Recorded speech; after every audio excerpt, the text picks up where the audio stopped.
Oui, et puis en fait, si vous voulez, à la sortie de la Covid, on s'est aperçu, et Dieu sait que les maires, on a été présents, je dirais, au moment de la Covid, avec les vaccinations, l'accompagnement au dernier kilomètre.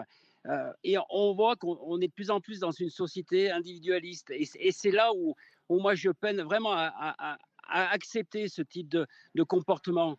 On peut être en désaccord. Vous savez, même de mon côté, un maire d'un petit village qui s'appelle Flachère, pas Fléchère, maire d'un petit village, il y a des fois on n'est pas d'accord avec moi, mais on discute, on échange et on trouve une solution. Vous savez, le maire, les maires, c'est je dirais, c'est le premier acteur de la République.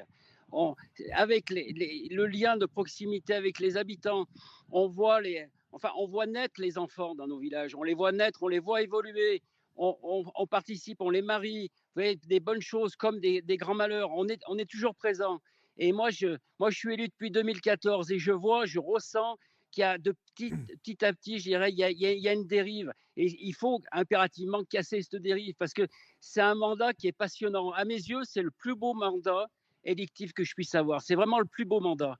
Et c'est pour ça qu'aujourd'hui, je tenais vraiment à m'associer, je dirais, avec l'ensemble de mes collègues élus du département de l'Isère pour dire stop, ça suffit. Il faut vraiment qu'on trouve une solution et que ça soit zéro tolérance. Effectivement, et je corrige le tir. Cyril, c'est bien Flachère, le nom Oui, oui. de la commune dont vous êtes maire. Loin de moi l'idée de vous, de Non, mais vous. je vous en veux pas. Non, non, non, mais il faut être précis, surtout sur les communes. Voilà, on a sûrement Ah des bah habitants. oui.